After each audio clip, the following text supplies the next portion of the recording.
Hi everybody, welcome to Beyond the Lines. My name is Sarah, I'm the artist behind Pinselgeschichten, and today I'm going to tell you how I like to approach a dawn scene, so a night sky and a tiny little bit of daylight.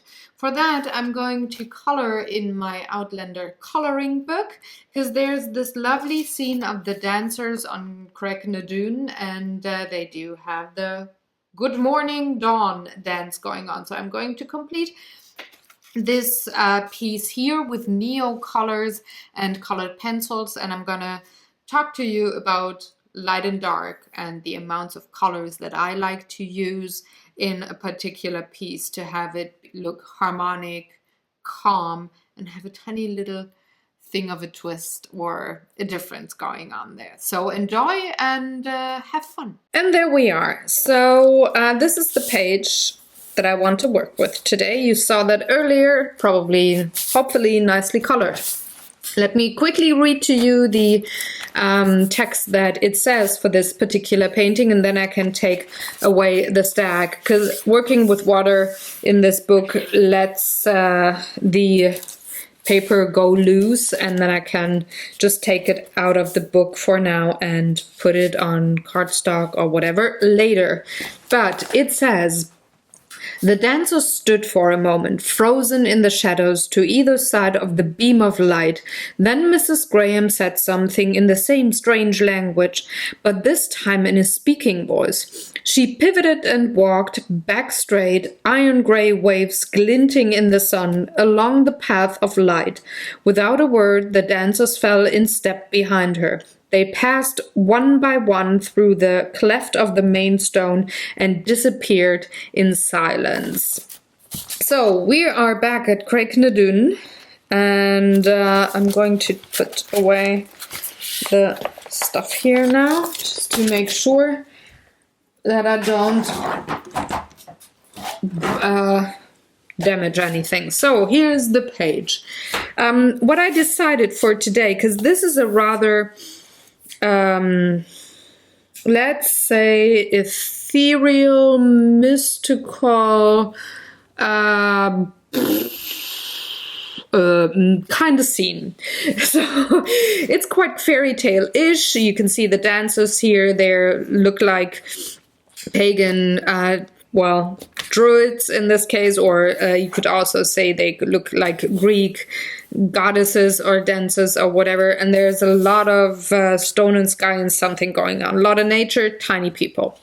So I thought, especially with what the story says about this stone and the festival, the pagan festival that these dancers are celebrating there, I thought it would actually be really nice to have kind of like a, maybe not markers and bright colors going on, but more like toned down, something like very close to the one that I did with the Inktense, something like this one here, more of a natural looking kind of a painting page. I want to go for the same style but not use the exact same materials. That was Inktense there.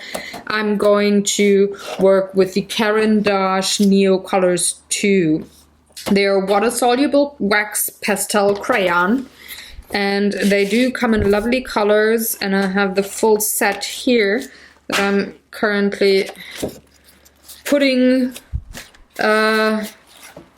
to the side, and I can mix my colors here. So I'm going to leave this in screen so that you can see. And I want to have the base layer done with the neo colors, and then add a tiny little bit of detail with colored pencil. Now I'm going to link in the iCards up above how I did the Claire at Craig na Dun page with Inktense, pastel, and colored pencil.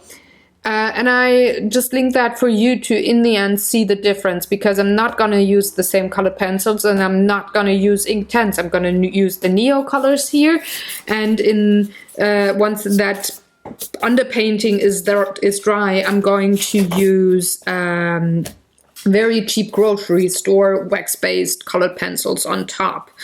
But let's not get ahead of ourselves. I think I'm going to have a two-parter with this particular painting again, or this page here again. I assume this is gonna take me a long time to complete. So I will just have the Neo colors in this part. Now I have the two trays sketched out here, so I'm going with these swatches here and see which colors do I want for what. Now this is very early in the morning, so I'm gonna have a lot of darks, a tiny little bit of yellows, but mainly grays and blues. I'm going to start with the people. No, hold on. No, I'm going to start thinking, where does the light come from? For me, it comes from here. So that is light, which is something like this. See, that is light. There's light coming in. So I'm going to take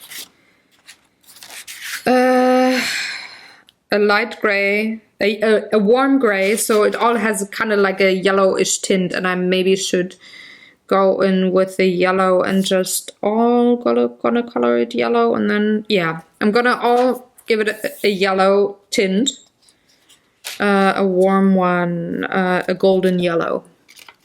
And then I'm gonna add colors on top. But I'm having a card stuck in the back, so I'm not going through to the next page. And I'm just gonna take my crayon here, and I'm just adding color to my tin, which is like my palette. I'm gonna put the crayon to the side so that I remember for later which ones I had. So I'm taking a water tank brush with a bigger tip. I'm having one next to me with a finer tip. That is something that will work on later. But I'm just gonna go in with my big tip here. Liquefy this pigment on the pan. Add a bit of water to not have it too concentrated, and I'm just going in now. And again, underpaintings are usually really scary, so don't worry. Don't worry. So this is where the light comes in.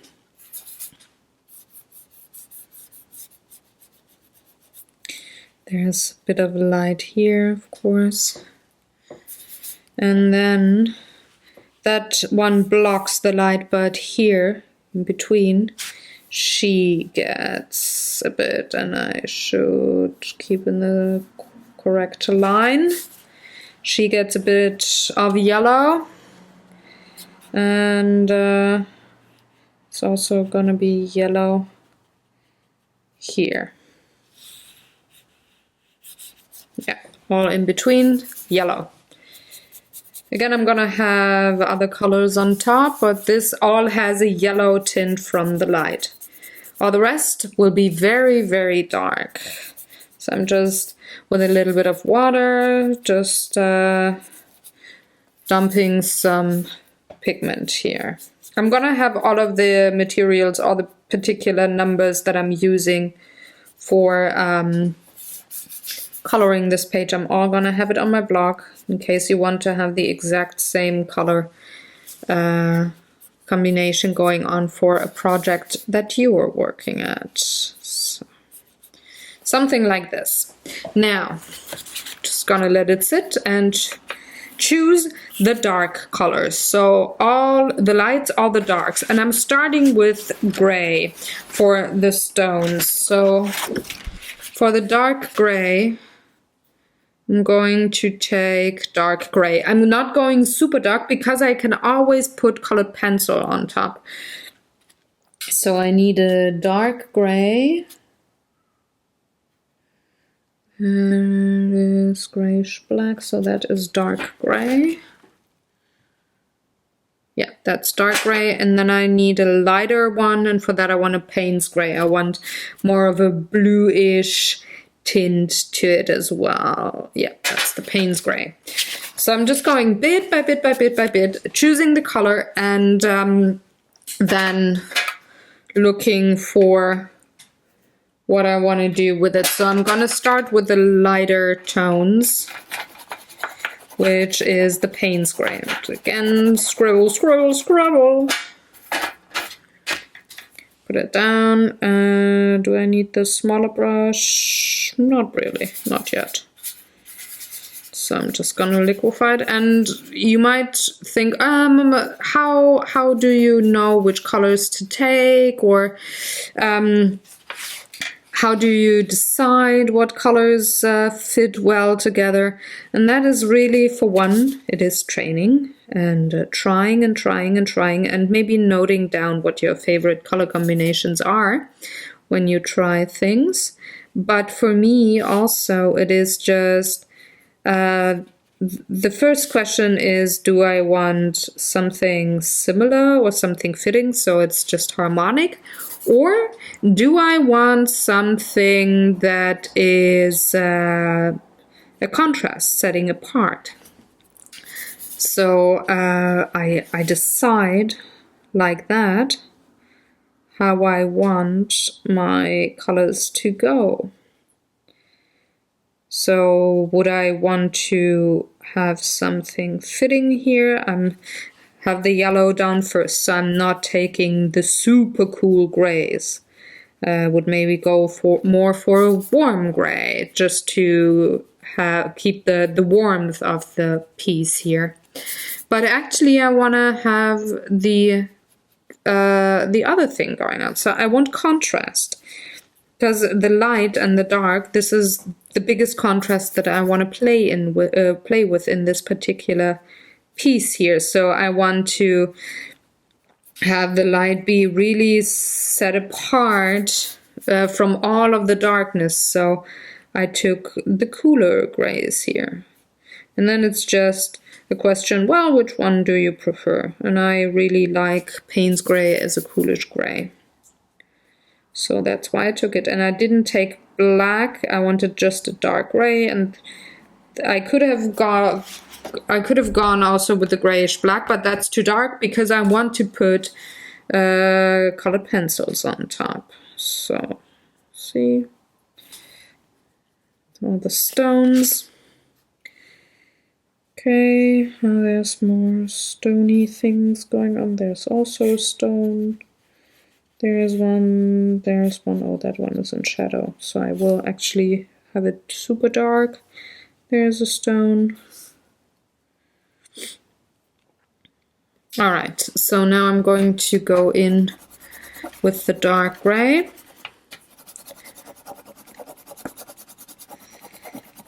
Fill in the rest.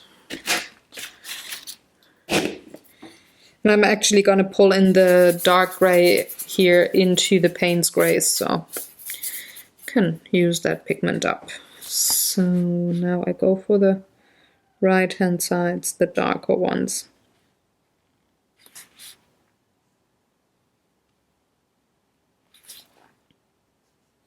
And it's maybe not visible like first go that you have a dark and a light here, but in the end it will be visible. So it's the dark one, dark. And by having only so much water on my brush, I'm not squeezing my brush, I can actually make sure that the paint doesn't go through. So if you have a lot of water, you oversaturate your paper, color will go through. Other than that, you should be fine. You only have to be aware that with a wet medium on a non-watercolor piece of paper, so this particular one here, it's just normal coloring book paper. Of course it will buckle, but I don't care. They're all going to be glued down in the end anyways, so that will straighten them. You could also iron them, those pages, if you would be really annoyed with it, with the buckling, but Again, I do not care. Need a bit more of the dark gray. That's the wrong one. That is the dark gray. No, I need the Payne's gray. Huh. No? Which one? No, dark. Payne?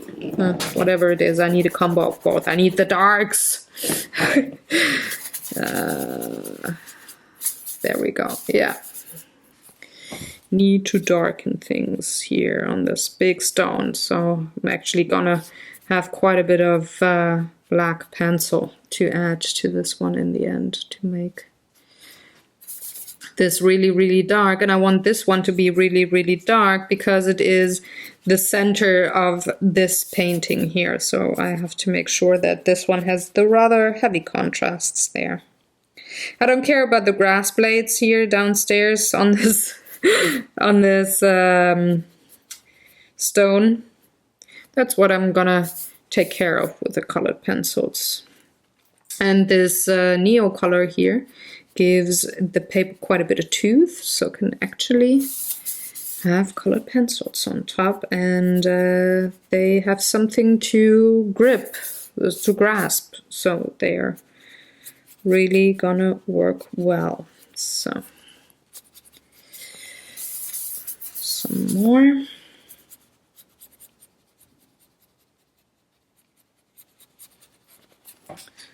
Actually, a bit more. Need more dark for this part here. That's really, really dark.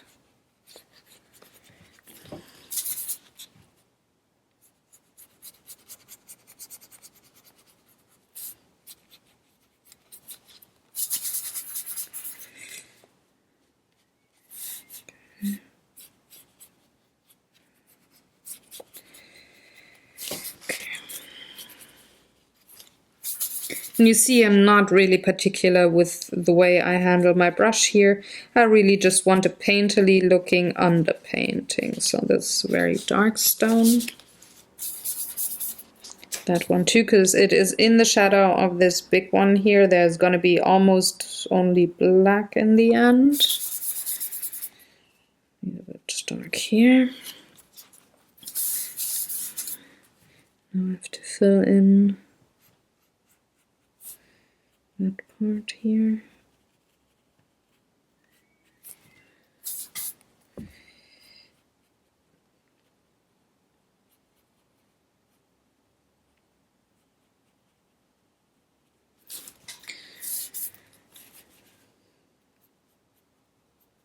Okay, last stone. Now I have to clean my brush.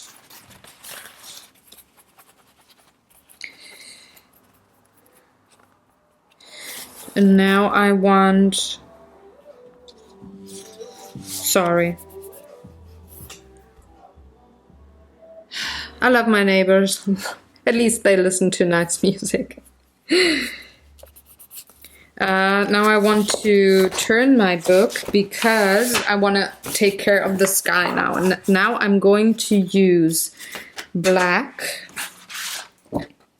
the Payne's gray that I just used.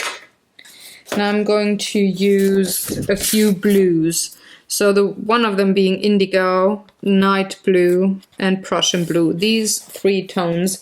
This is what I'm going to use for the night sky. So let me look for them. That's the Prussian blue. That is the night blue and the indigo. So these three tones. I'm gonna make some space that you can see. So I'm just going to scribble the heck out of all of the blues for now.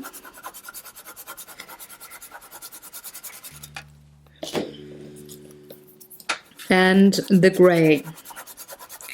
Not the black so much, that is what I'm gonna bring in late.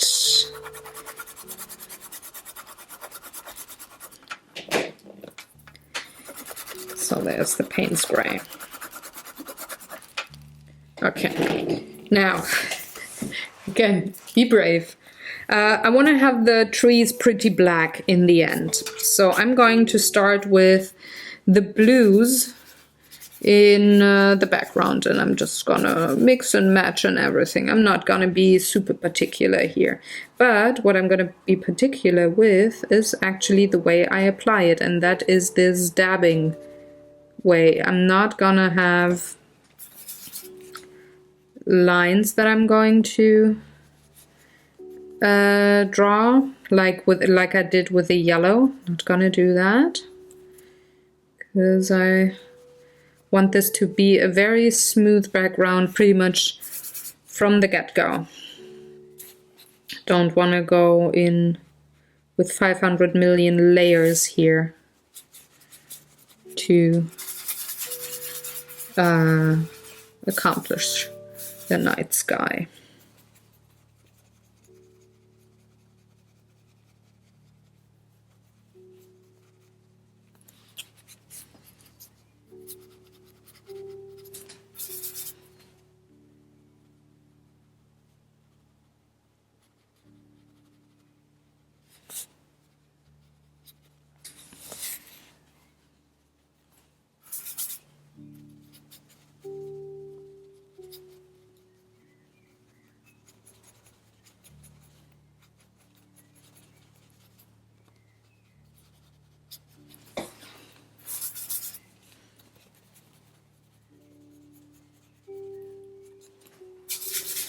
And some more Prussian.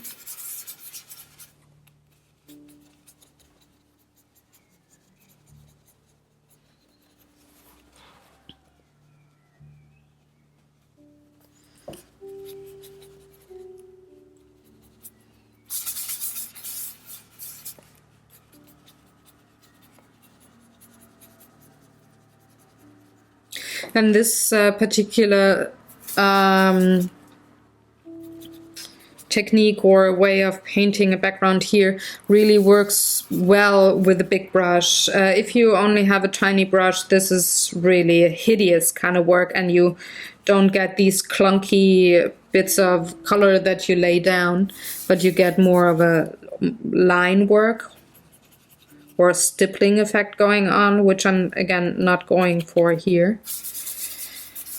So I would recommend being very brave and going with a big brush. It doesn't have to be one of these water tank brushes, can be any kind of brush suitable for watercolor.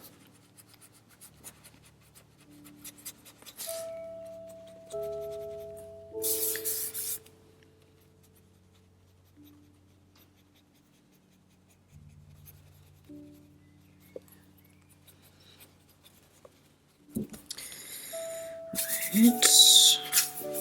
More.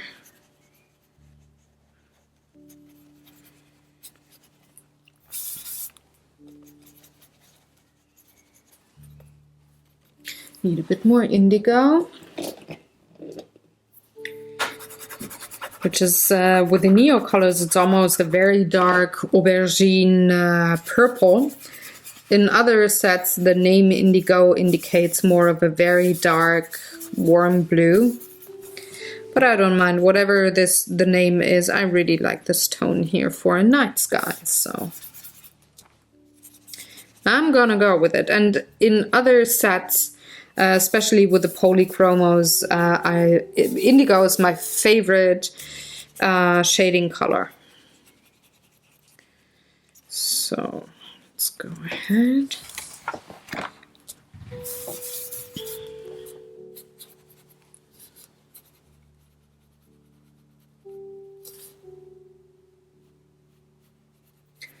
And a dark blue and a gray, and well, night skies are, especially in these dawn moments here, even if there's sun or not yet coming up, a night sky is never black or just blue. It is gray, it is purple, it is all the different kinds of shades. So make sure when you want to have a depiction of a somewhat of a realistic night sky, to have all of these shades added.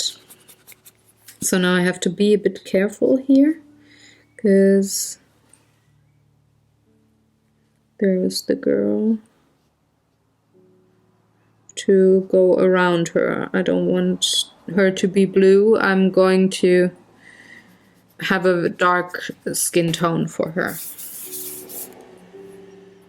Don't want to have a night sky tone on her skin. That would be kind of weird. Would be something like Avatar or something. The folks from Avatar on Krechnadun. Well, let's don't have too much crossover with the franchises, shall we? So yeah.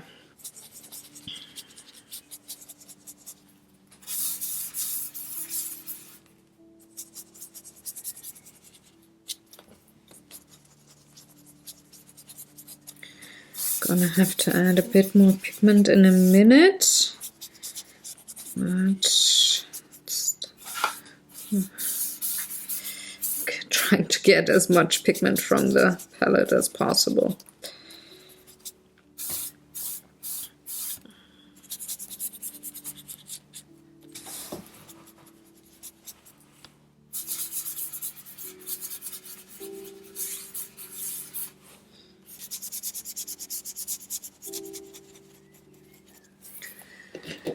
Need a bit more of the gray and the night blue. So no, that's the Prussian one. I need the night blue.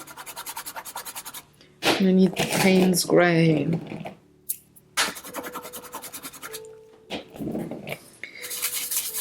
Liquify.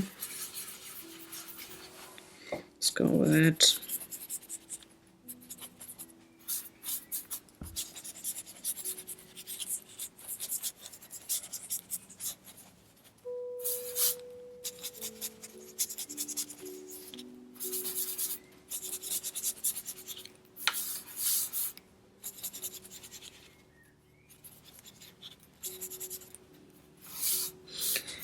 A little more.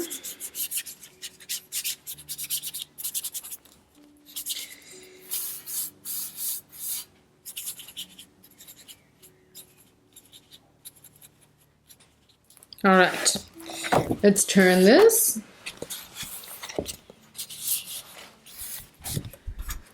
And I'm going to do the same down here in the grass. And I'm not gonna take green.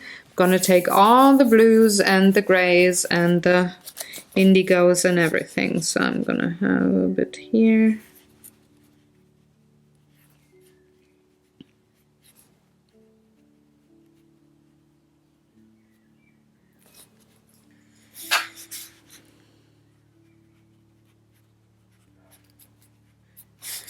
I'm gonna fill in the darks here where there's tree trunks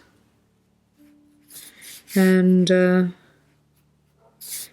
bushes and something. I'm just going to take the same color here, the same indigo, night blue, whatever kind of a color combination. Fill in a bit here.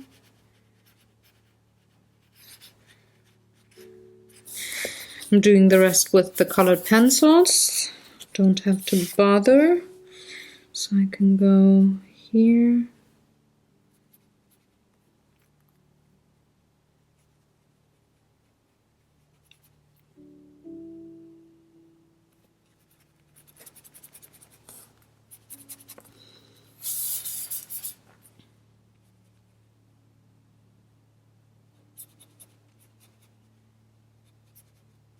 I'm not painting the ladies for now.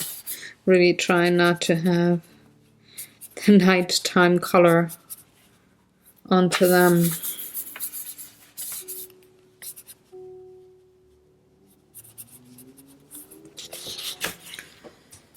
I'm going to introduce the black in a moment too.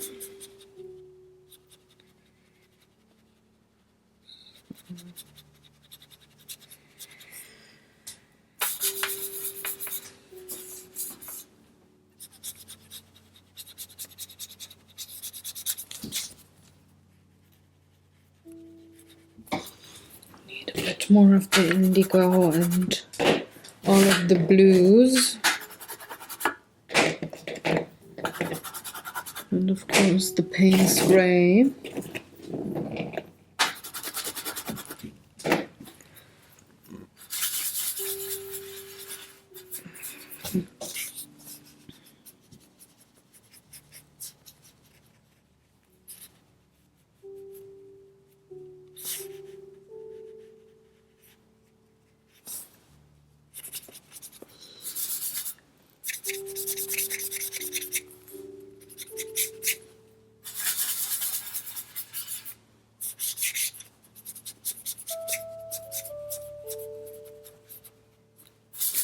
More dark under her feet where she casts a shadow.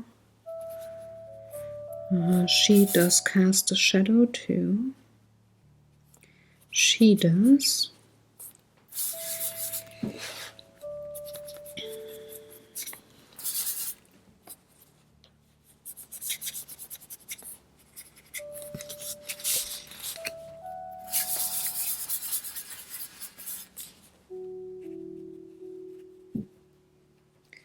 She casts a shadow, the stones do. Of course, she does as well.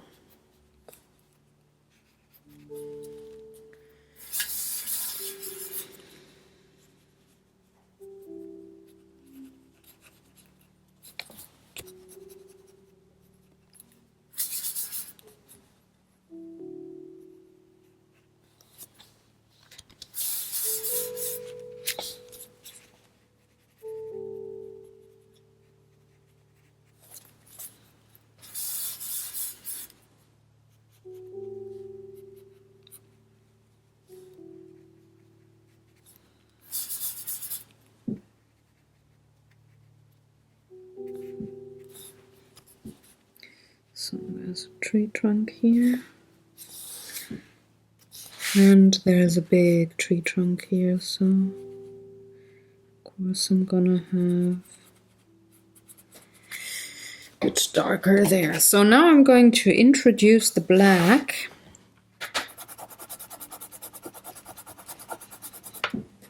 And I'm not bad with timing, so maybe I will add or start with the colored pencil already. But for now, I'm going to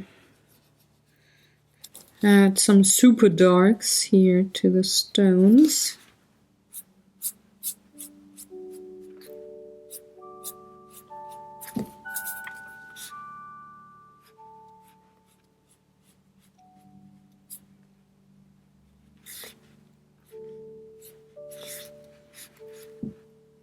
Also to this tree here.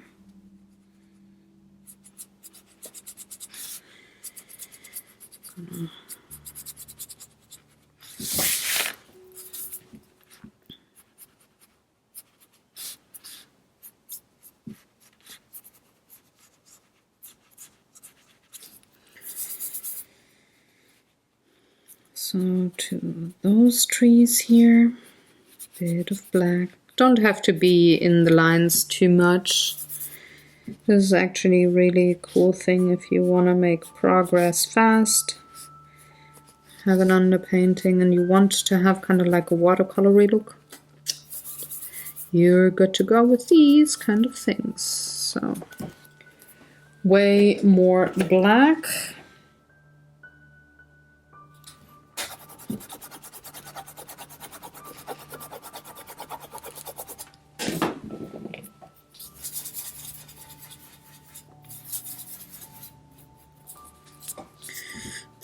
Go with the trees first. So tree, black.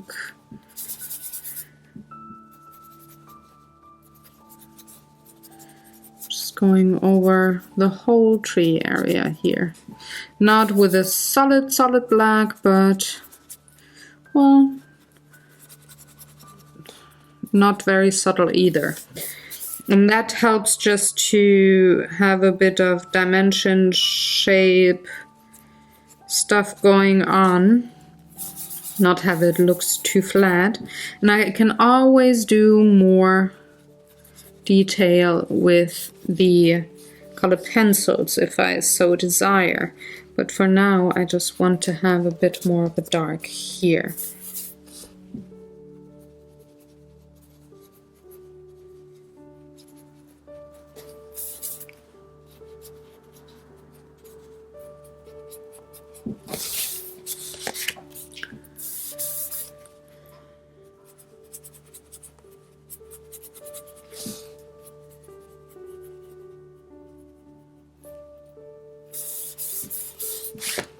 I'm not taking care of the clouds now that are here. That is what, if at all, I'm going to take care of with the colored pencils. But for now, or any other medium maybe later if I actually want to, but I don't for now.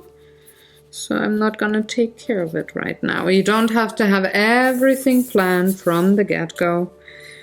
You can have your piece of art or your coloring page, you can have that evolve too. That is totally fine. And actually sometimes more interesting. If you see that something evolves.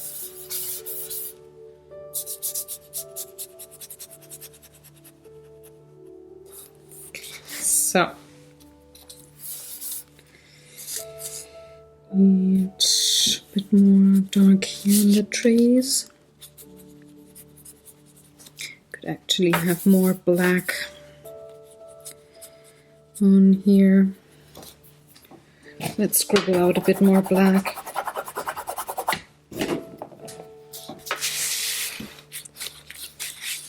And maybe stay in frame too, right?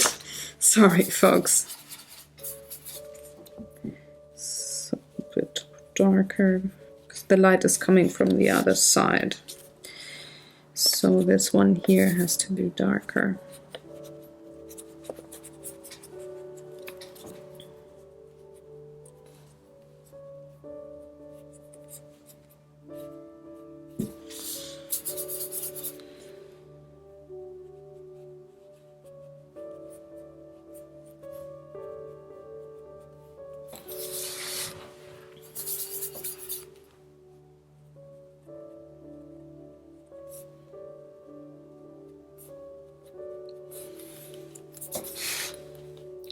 Now I have to add darks here, really have to get the black. And this one here too. Gonna take care of the plant with colored pencils mostly.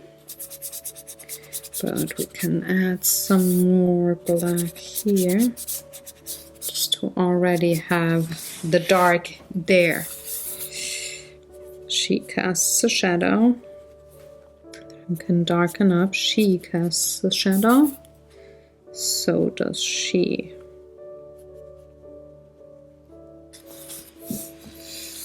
All right.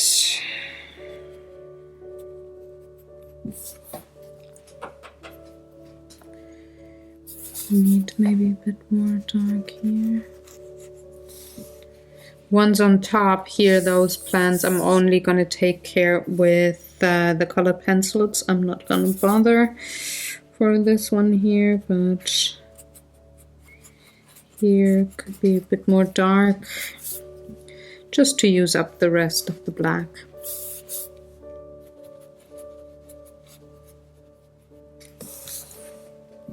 So now the final thing that I gotta do is introduce some flesh color and hair color to the ladies, but I'm not gonna take the big brush for that. I'm actually gonna take the small brush and I'm gonna dry this off real quick. So let's start with the dresses. This is actually all the dresses. I'm just going to work with the colored pencils. I'm not gonna bother do something there, but I need a skin tone. I want the apricot. And I need hair in a minute, but Now I just want skin tone. I'm going to add with a tiny brush. You'll see, yes you can, awesome. So I'm having a way smaller brush now that I'm gonna use to color in the skin. Nothing fancy there. You can always do the rest with colored pencil. And that is actually a really nice, fast way to get going on coloring pages, or to have a sketch or a piece of art done where you want to use mixed media, or you want to use colored pencils, definitely, but maybe not all the way, because colored pencil is a very, very slow medium, so maybe you don't have the time, or you would take way longer than you actually would want to do something. So if you want something quick but still work with colored pencils too, that might be a nice thing for you.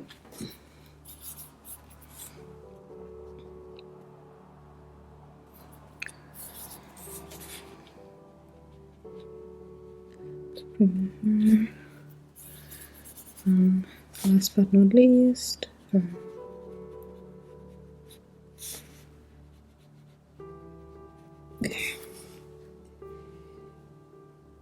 Needs a bit more on the face. And the rest, again, I can do with color pencil. Now I need hair. I want redheads, browns, darks. So I'm going to take English red. That one here. Just need a very little bit. Need that for her. She has nice and curly, wavy hair. You could be a redhead, definitely. So.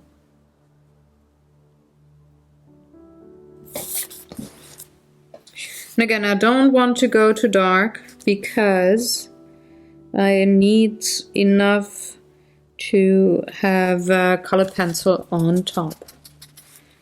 But I also need some skin here. I forgot this side of the arm. Okay. So there are my redheads. Then I need a brown, a really nice brown. I want the burnt sienna. Yeah, burnt sienna.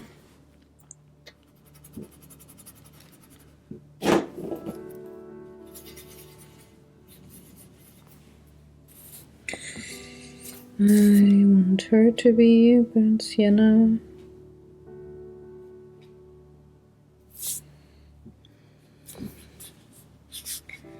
And her.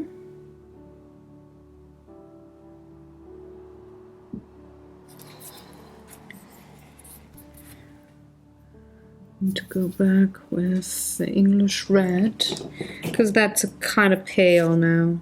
Need a bit more. So I'm taking it from the crayon directly, and that makes it a bit more intense.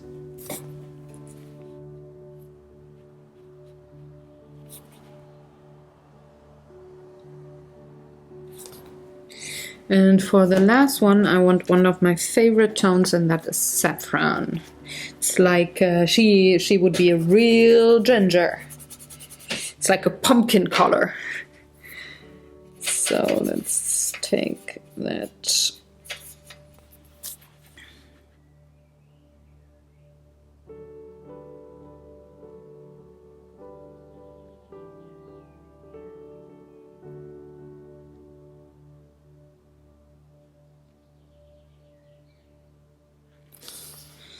All right.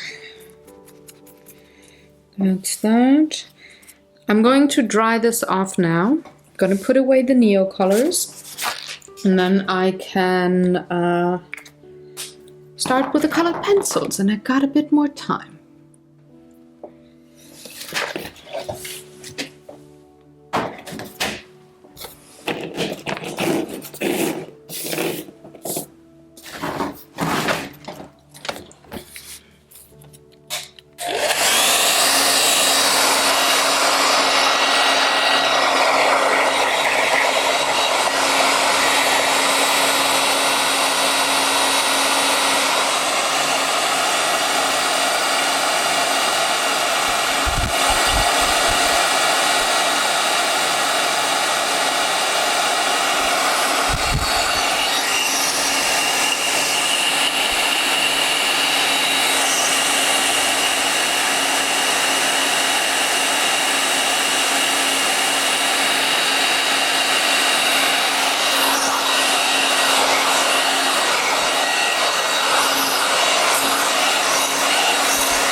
Okay, now I have my colored pencils. I do keep the cheap ones bundled up by colors in these two flower pots here because I can really store them on my desk nicely. Now, for the blog post, I'm trying to, let's see, some of them have numbers on them. They're all Faber-Castells or Herlitz, or this one here is called ILO. They're all colors or color pencils that are super cheap, that are student grade, that you can get in the supermarkets here in Germany. So I'm trying to have the numbers, but yeah, if there is none, take any generic black, gray, whatever. I need to have a sharpener, and then I'm good to go.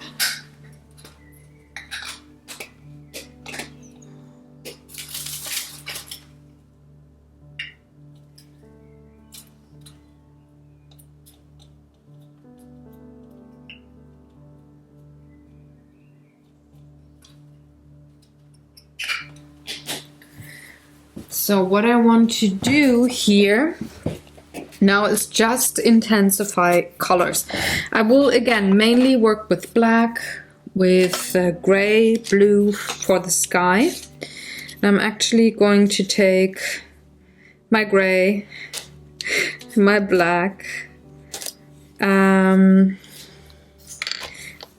start with them, because I find it easier when you have the background done to then add and add and add color to the foreground rather than the other way around. I find it easier to add something than to make something paler. So I start with the things that are paler, and that would be the background in this case. So I'm going to start filling in the branches and the leaves here.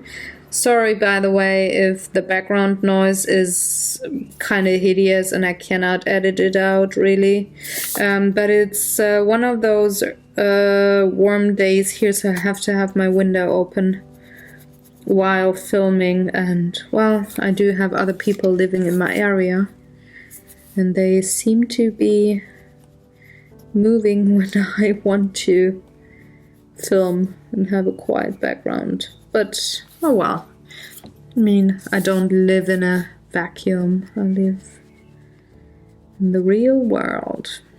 So I'm just gonna go on here, just color in the branches solid.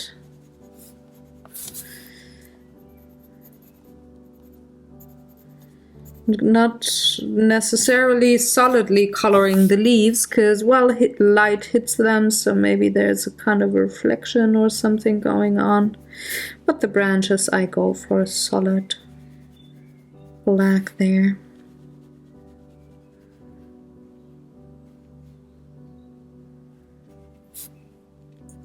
And with this particular style, the neo colors or the Inktense on top, and having these cheap pencils, I mean, like, not on top, the Inktense or the neo colors as the base layer, and doing details with cheap colored pencils, not the polychromos, but the cheap colored pencils on top. I really like that.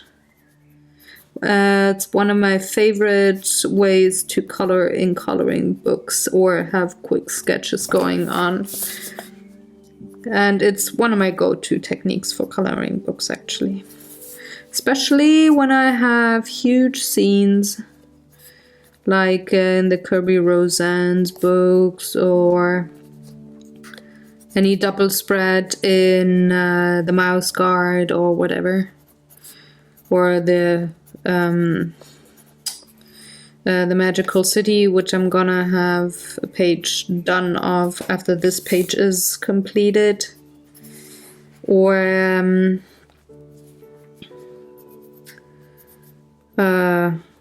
what's the other one? That was another color. The PlayStation. Did I say the PlayStation book? I think I said it. I don't know. So yeah, I really like to work with this particular style in these books. But don't worry, after this video is done and I'm going to the magical city, I'm not going to do the same technique again. I'm going to film only with Inktense.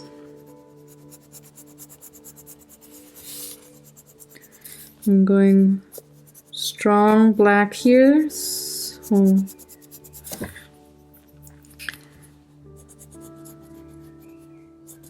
and I'm applying medium pressure. I'm not having a light touch per se. When I have these little leaves here with the blue, I'm having a light touch. There's enough tooth on the paper for me to not have to work it too much, but going to add a bit of black here.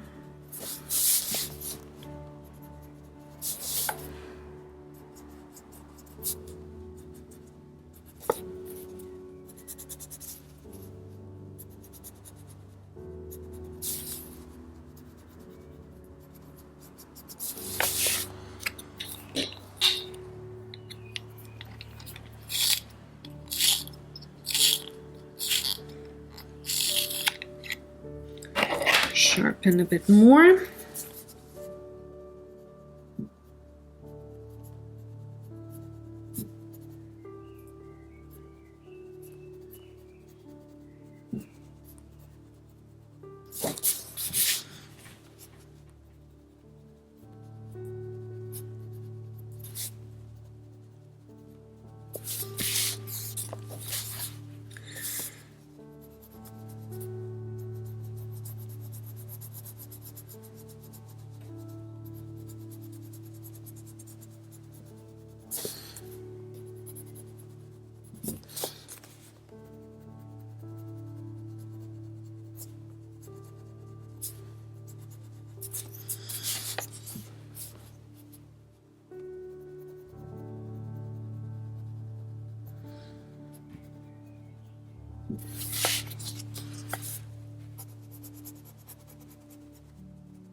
Okay, some more of those leaves.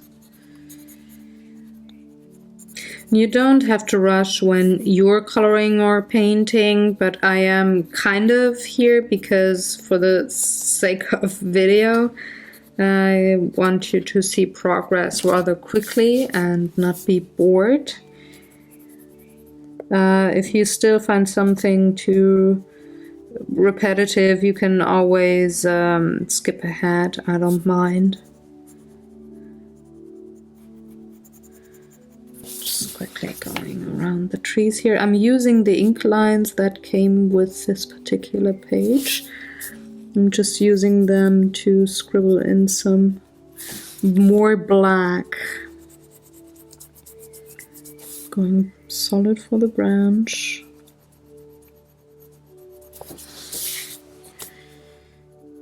Squiggle, squiggle here, squiggle, squiggle there.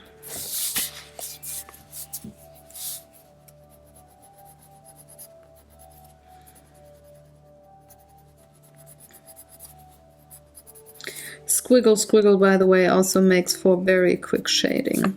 Just, you don't have to be too particular. Just put here, here, here, here. Then here, here, here, here. See? Squiggle, squiggle.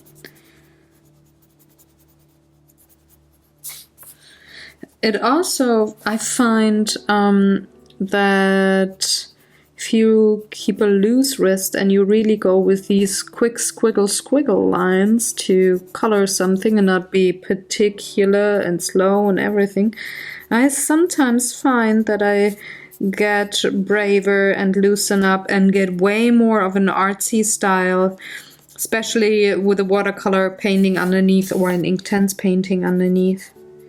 And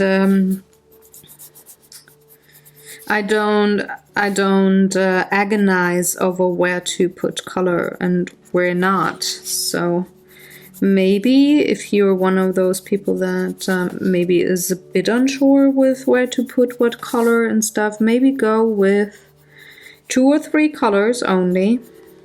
Don't have too many. Because that is another thing that really is, it can be kind of daunting if you have a big palette of color. But go with 3 or 5 tones only. I recommend an odd color, it's just more pleasing to the eye. An odd number there of main colors. You can shade with millions of that, million shades of that one color. But I mean, like 5 main colors per piece is actually really pleasing to the eye. 3 or 5, again, odd numbers. They just seem more natural. So pick some and just have an underpainting and go squiggle squiggle. Another thing that I do not count into the colors, but that is always very handy depending on what subject you are painting or drawing, is black and white. So I do always have like, or most times, sometimes I have less colors or whatever, but most times I have like 5 major colors plus black and white, and then I have like 3 tones per color, so that's like 15 shades plus black and white. And depending on sometimes what subject, for what daylight and everything I'm painting, what coloring, I have no white, but a light gray instead. So maybe you find that useful, helpful. But this is how I like to work with paints. I really like the concept of 3 shades per color, so a light, a medium, and a dark. Not with the super tiny ones, like here I will maybe have 2 shades, but like in a full on big painting or coloring, whatever, 3 shades. I really like that concept.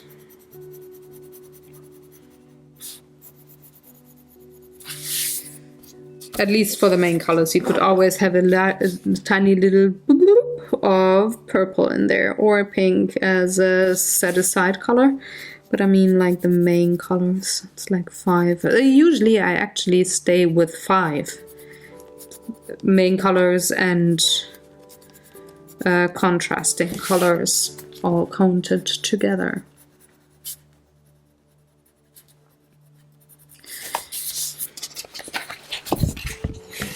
Okay, let's go to this tree here.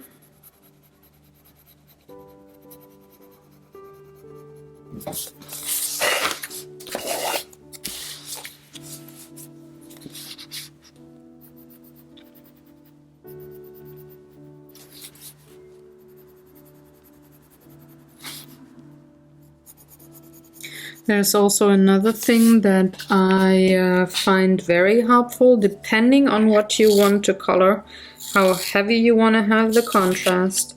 It helps to have a really sharp pencil, like I do here for the branches, or more of a blunt one if you just want to have a tiny little bit of shading going on.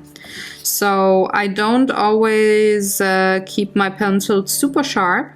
I sharpen them when I need them, because sometimes I really want a blunt pencil to just add in a tiny little bit of color support, but not have the pencil visible per se. I know other people are different. They really want their pencil sharp, but I find that I go to the side of the pencil when my pencil is too sharp and I want more of a blunt, dull, tiny bit of color. Squiggle, squiggle. Another squiggle, squiggle here. see I'm not going with the sharp side, I'm going with the blunt with the side for these squiggle lines, because it just makes a shadow.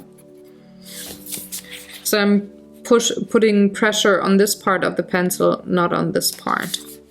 And I tilt it like that when I want the sharp one. Also, I rotate my pencil every so often to keep it sharp-ish naturally, so I don't have too much waste, because I have to sharpen every 3 seconds. Also, I would be kind of annoyed if I would have to sharpen my pencil every 5 seconds, which would be quite frustrating. So again, squiggle, squiggle, squiggle.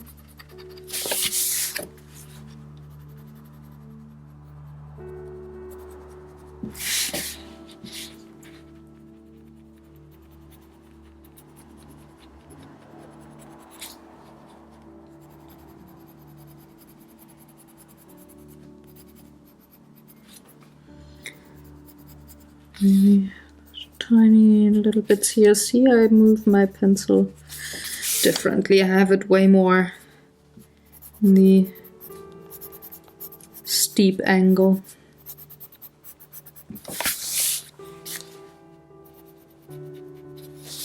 Now, squiggle, squiggle, squiggle. Squiggle, squiggle for shading on the leafy parts.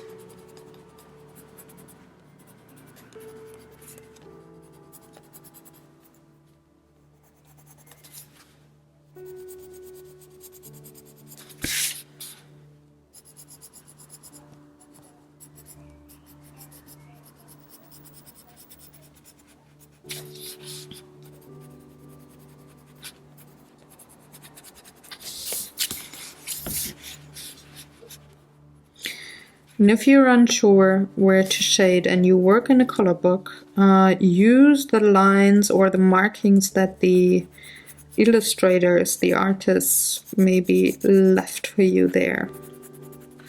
Usually there's dots or lines or something in there already that you can take as help to find out, okay, where am I supposed to shade this? So let's bring a bit of dark here, and also here, and there's dark here, also here.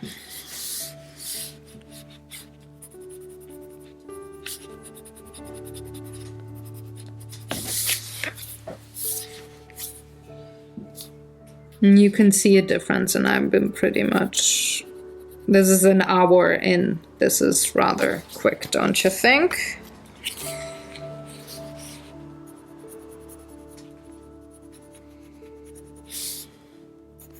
Tree trunk, tree trunk.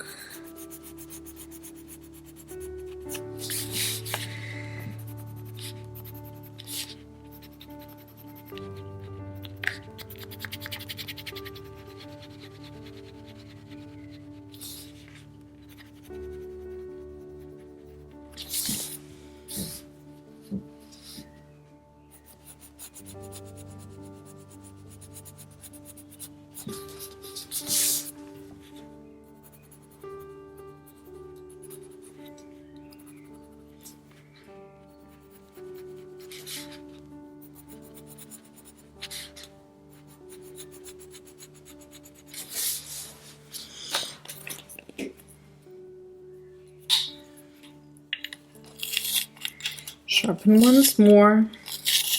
I think I soon have to put this one to rest and get the other black pencil to work. Because I'm getting like cramps in my fingertips when I hold tiny pencils like that for too long. Oh well, it still works. So shading here.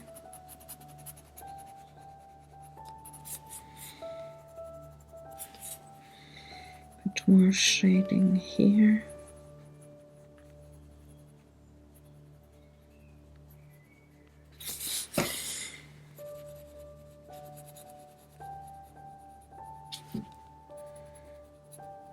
also over here. This is like really dark in between. Okay.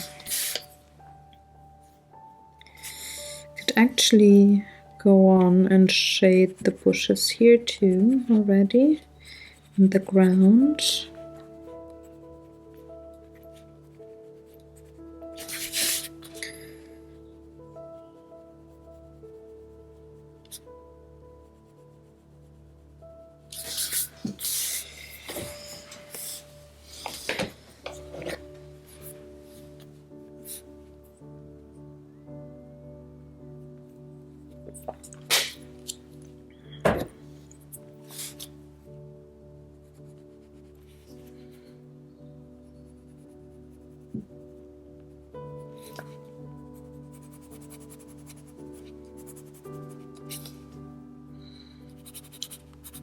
More very subtle shading here on the grass. And I can go into the stones too, because they're also black. So see, I'm using mostly a black pencil to shade this particular piece of art here.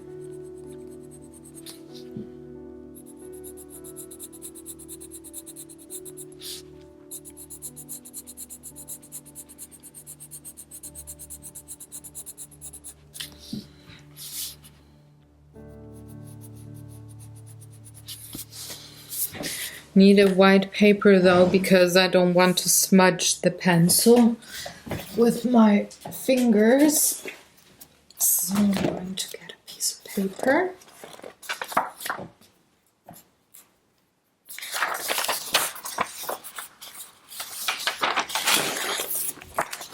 Where I can rest my hand on and not drag any pigment.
In the interest of time, I'm going to shade all of the trees in the background and these stones here in time lapse. I'm only going to use the black pencil, but I actually I want to have this piece done in like 2 hours, so I'm quickly going to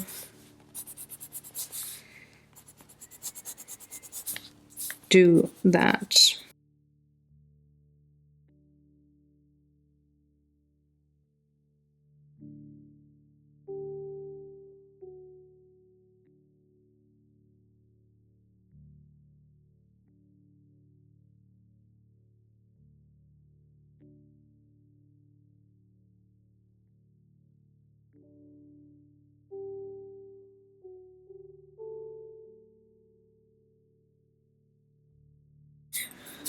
Okay, so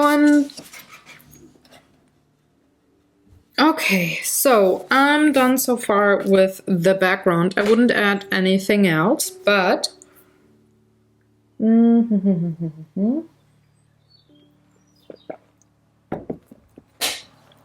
before I do the shading here, I want to have the ladies done. So I want skin tone, dark skin tone. I want these two, or hold on, where's my go-to skin tone? Oh no, it's the big one now. I also had to get away from the small one. No, I'm actually going to stay with my normal skin tone that I like to use, and then I'm going to have these for the skin, for the dress, and then the hairs. So for the hairs I need this one here. I need a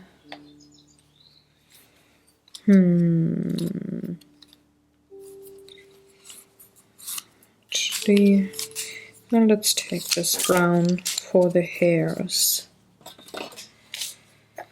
So we should actually be okay. So I'm going to start one by one by one.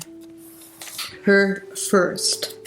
I won't do anything with the hair on her. She has really nice dark hair already, but I want the skin being a bit more precise. So I'm going to take a brown, a dark brown. I'm just going to add a tiny little bit.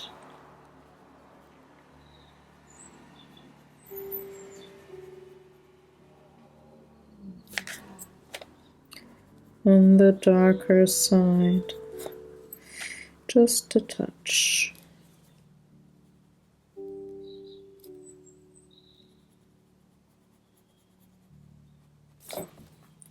And I'm going to blend all of that out with the light skin tone.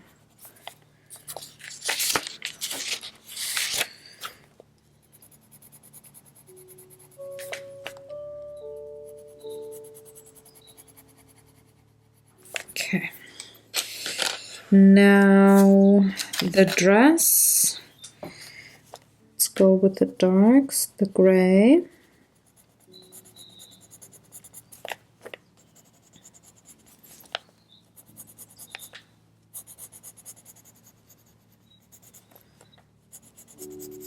And I'm just following the lines here, pretty much.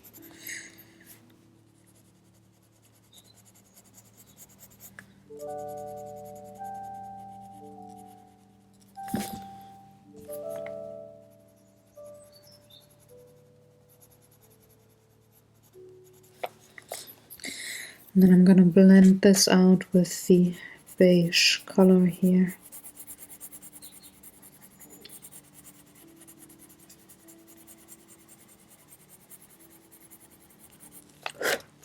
But not everywhere, because I still want the yellow of the sun to be visible.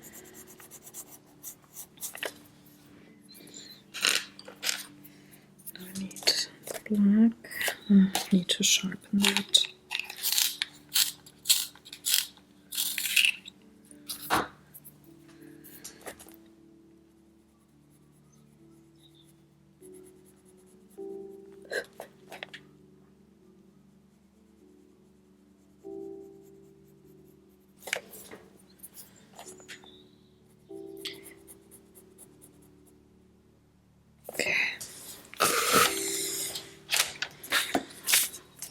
Now I will shade the ground underneath her right away, because I don't want to touch that up again.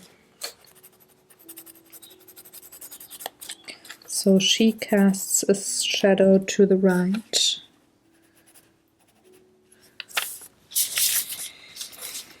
And I can go to the next girl. She has the red-brown hair. I'm taking the reddish brown pencil, just adding a bit of a dark, not everywhere, but like strands of her hair, like chunks, going to be a bit darker, especially towards the part where there's a shadow.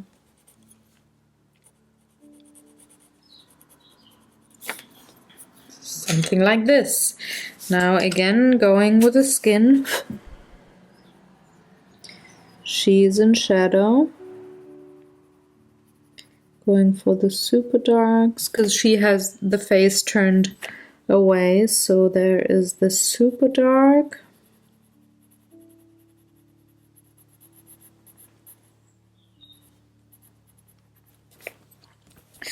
And this is super dark as well.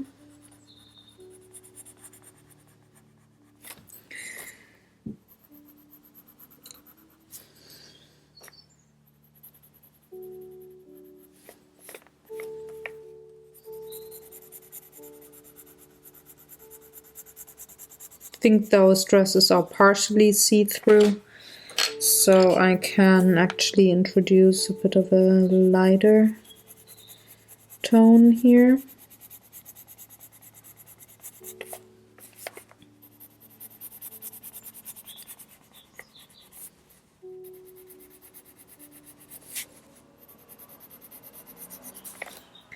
And now the skin tone.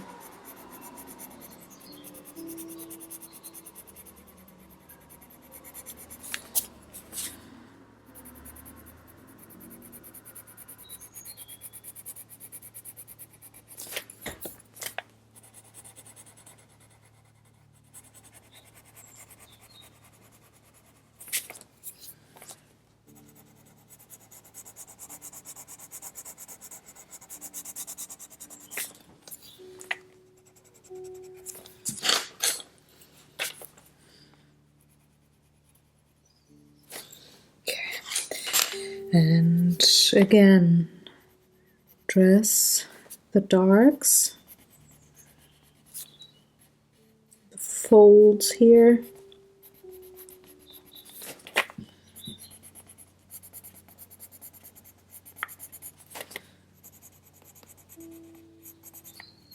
I'm mainly following those lines that were drawn in by the illustrator, but also I'm making sure that I shade on the right hand side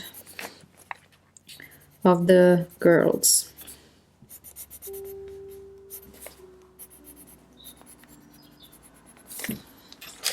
Going in with the beige, adding a bit more color there, a bit medium dark color pretty much.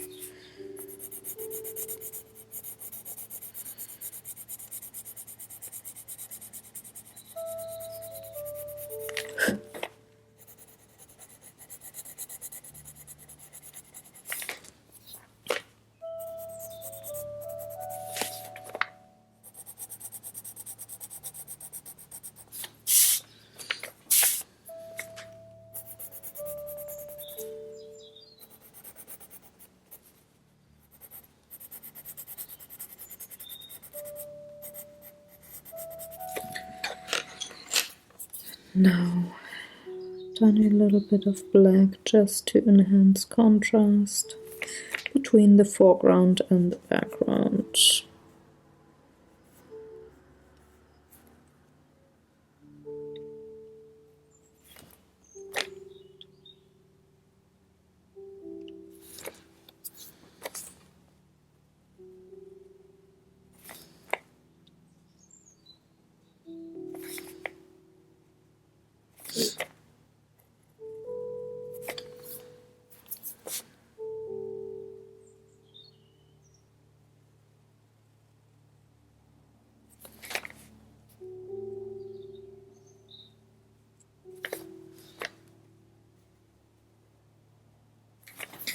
Something like this. Now all the part anything that's here, I want to give a final shading.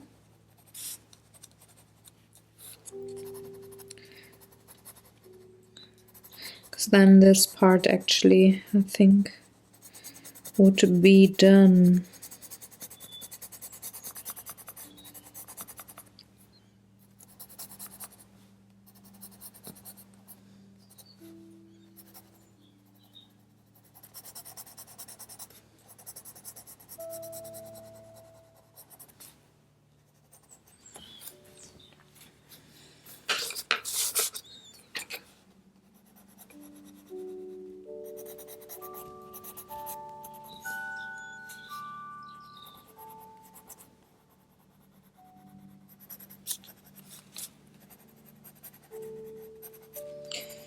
Okay.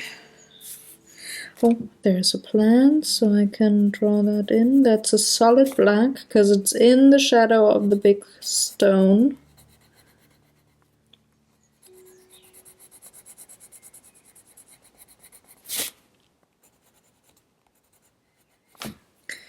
And add a bit of grass here.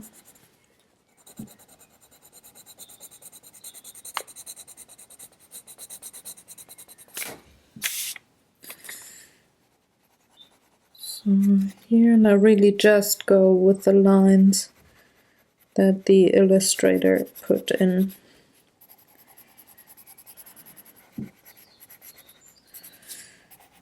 Really going dark here.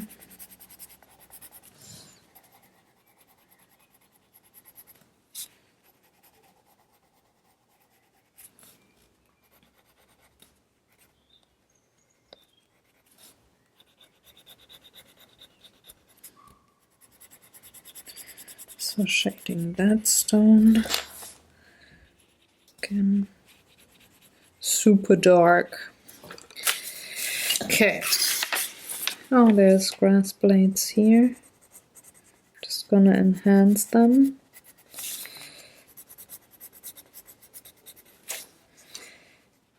Little thingies here. And now I can go on to this section here, and then I'm actually pretty much done. Want to start with a solid black for this plant here for all the shadow parts. So that would be this, this, this, this, this. It gets a bit of light from the left, but not much.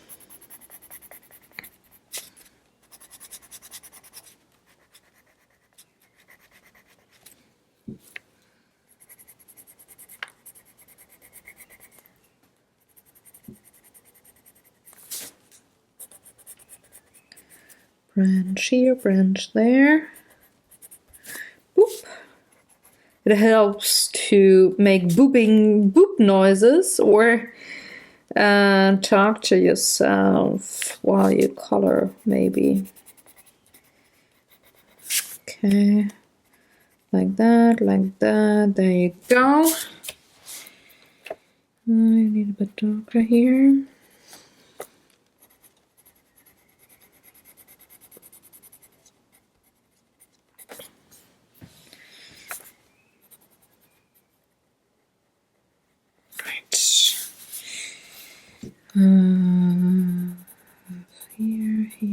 Here.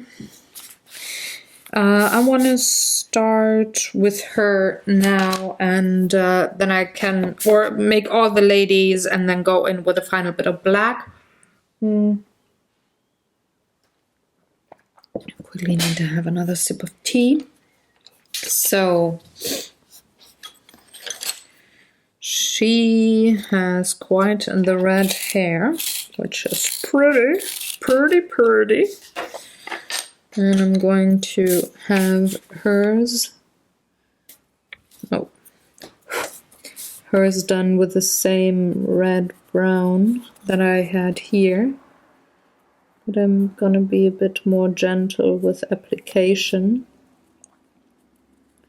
So only a few lines where there's shadow. She gets the same treatment, and she gets the brown treatment because she has the dark hair, I think. They can't all be gingers. Alright, skin tones. She only needs a very little dark because she is hardly casting any shadow. Or having cast any shadow on her. She needs a bit here. She needs a bit here.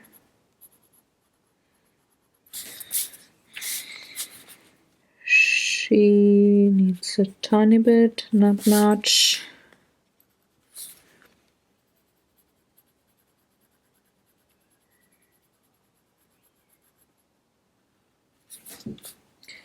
She has a bit here.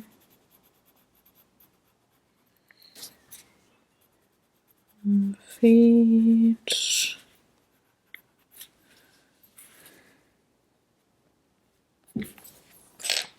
I'm gonna introduce the mid-tone, a bit more of a yellowish brown.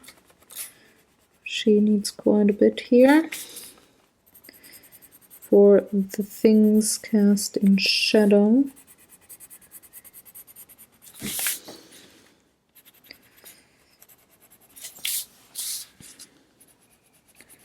Her as well.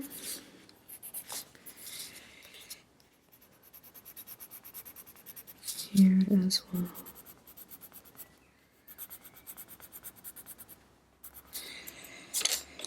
And then the lightest skin tone just to blend.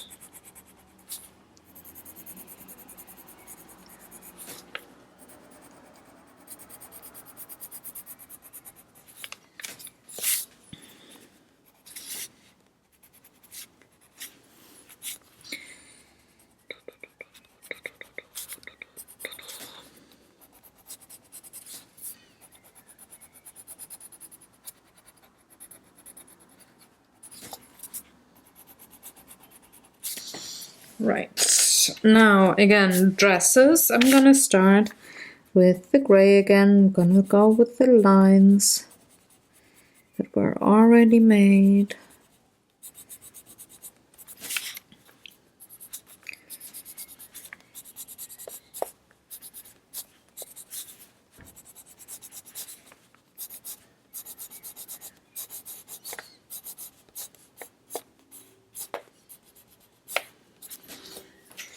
And then the beige tone.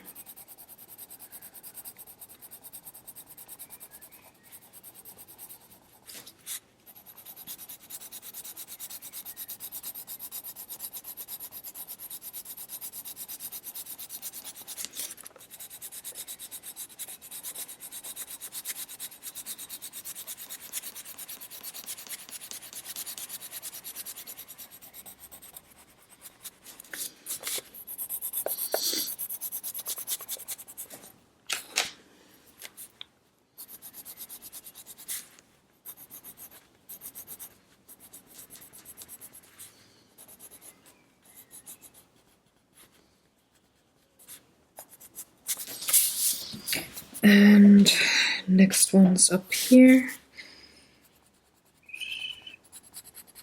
The further away they are from the viewers, so the further they are in the background, the less I do work on details, because having them kind of blurry adds to the perception of depth.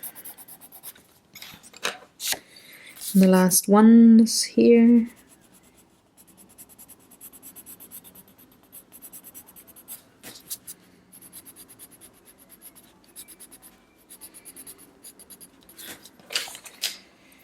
She's also kind of far away, so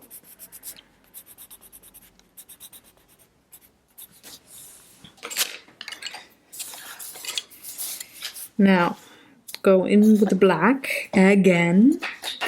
I'm gonna sharpen it once more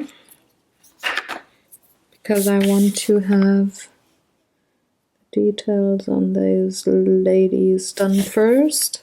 Add a bit of a darker color here and there.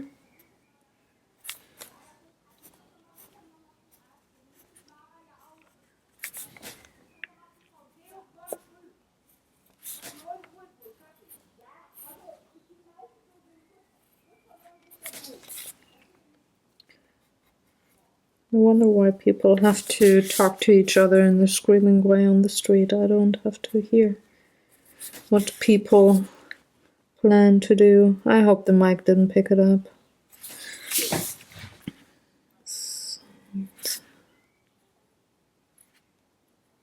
Help on the hair here. Right. Same for her. The outlines where I lost a bit of dark line work.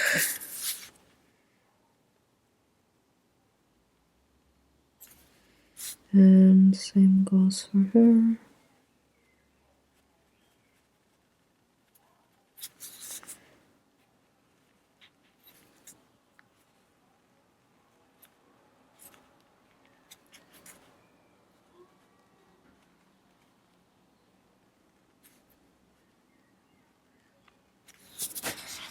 Okay.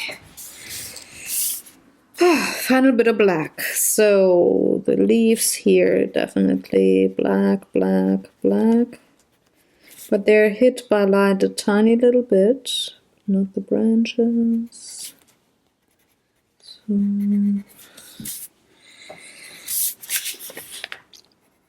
So I have to darken up a few of the grass bits here. Again, squiggly really helps, and have shadow for her. She's casting a shadow, as is she, and also her. I have to quickly get in here and that. Her shadow is something like this.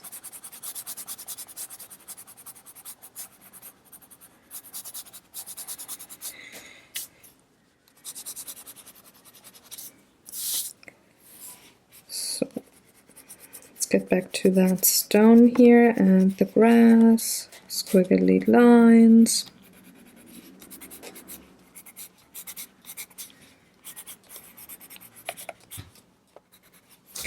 Just following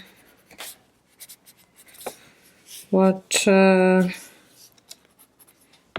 kind of line work came from the illustrator. Now coloring that branch here.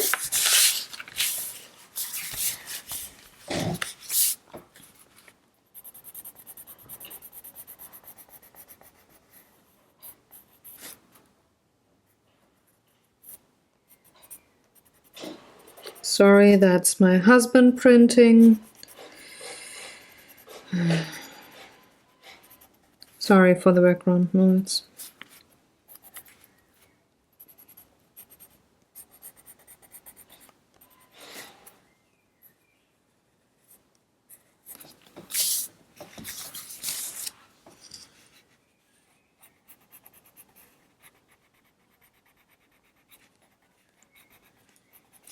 Just blackening that tree here. Here's a branch.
Not coloring every leaf single in a single fashion here. I'm again squiggling, that gives it texture. And I think this is kind of like a thorny bush here, so that's actually totally fine in my mind to color it in squiggly lines. Okay, so let's squint and see. So we need a bit darker here. When I squint, I see values and not exactly the line work that is on the page. So then I need here a bit more.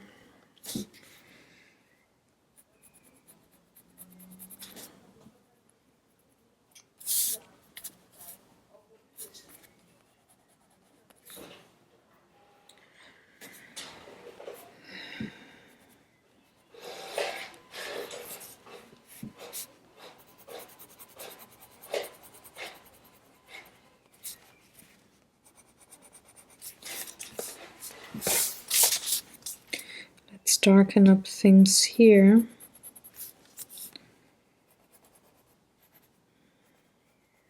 Just a tiny bit because they are further away from the sun coming in. And I think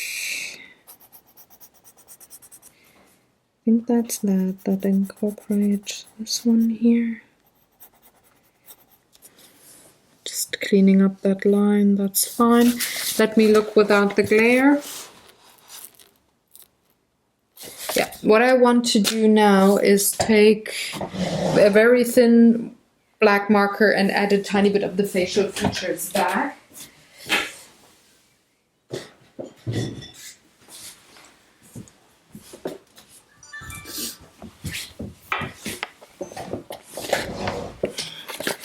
Not much of it, but a tiny little bit, because, well, otherwise they look like dolls. I'm taking a very thin permanent black marker. This is actually a 0.05 tip. Just eyebrows. Nose.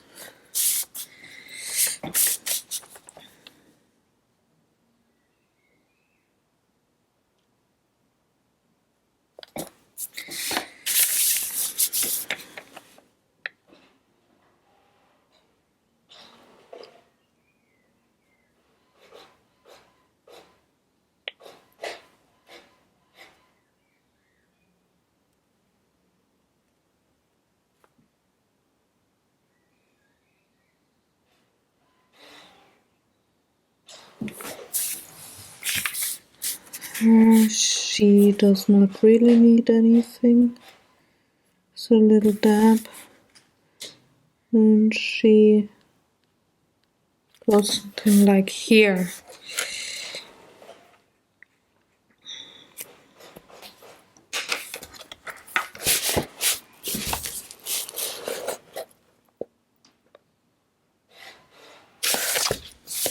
Let's clean up one thing. Here on the face. Okay. And I think I actually want to have her flaming red hair a bit more prominent like hers, so I'm going to add a bit of dark orange colored pencil to her hair. Just to make it pop a bit more, like this. So that would be it. This is how I would approach coloring a scene like this, night scene or super early dawn morning scene, and not have it be all different kinds of colors.